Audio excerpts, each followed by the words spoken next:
Hey guys, don't worry, I'm here to help you to fix this problem with the step-by-step perfect solution. So let's begin.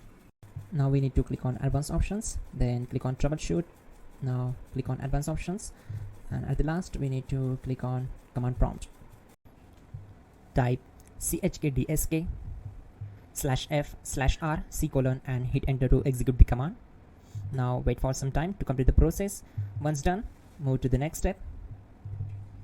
Now type C:" and hit enter. Now we need to type cd space C:/ and hit enter to execute. Now type cd space Windows and hit enter to execute the command. Type cd space System32 and simply hit enter. Now type cd space config and hit enter. Now type md backup and simply hit enter. Now type copy space *** space backup and hit enter. Now execute this command. Type md space backup1, then hit enter. Now type copy space *** space backup1 and hit enter. Now type cd space regback and simply hit enter. Now type dir and then simply hit enter to execute the command. Now execute this command. Type in copy space *** space ... and then hit enter. After that type all and again hit enter to execute the command. Now type bootrec space /fixmbr and hit enter to execute the command. Now type bootrec space /fixboot and hit enter to execute. Now type cd space C:/ and simply hit enter.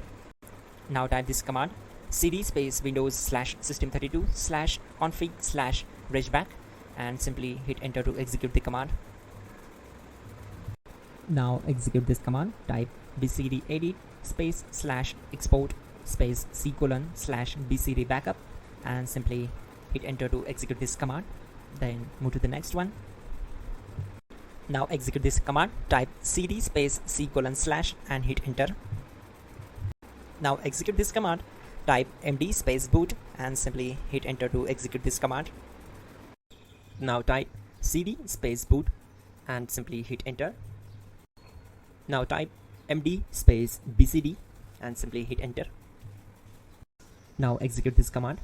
Type cd space C:/ and hit enter. Now type attrib C:/boot/bcd -h-r-s and hit enter. Type in ren C:/boot/bcd bcd.old and simply hit enter to execute this command. Type bootrec space /rebuild bcd and hit enter. Type exit and simply hit enter. Now click on continue. It will restart your system. So that's it guys, your problem is solved and you're good to go.